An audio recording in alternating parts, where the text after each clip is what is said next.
Здравствуйте, компания Прогресс Авто. Краткий обзор мини-трактора Исеки ТС 1910. Полноприводный трактор с фрезой. Фрезу на мойке не отмыли, к сожалению. Естественно, все это растает и почистится.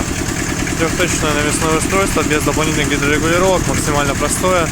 Все кожухи под кардан. Шины достаточно живые, износ минимальный.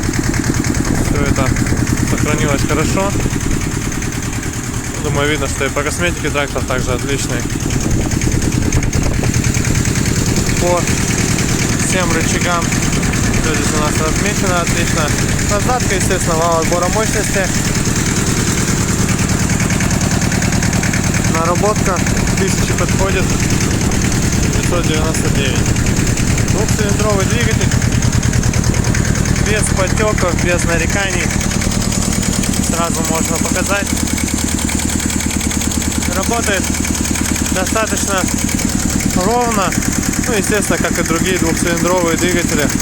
Жестковато, не сказать, что мягко работают такие моторы, но зато достаточно надежные и беспроблемные. Поэтому такой тракторочек есть. Колея, кстати говоря, у него 90 по центрам задних колес, клиренс в районе 26 сантиметров. Поэтому можно его под один ряд запустить, можно, естественно, и колеса раздвинуть.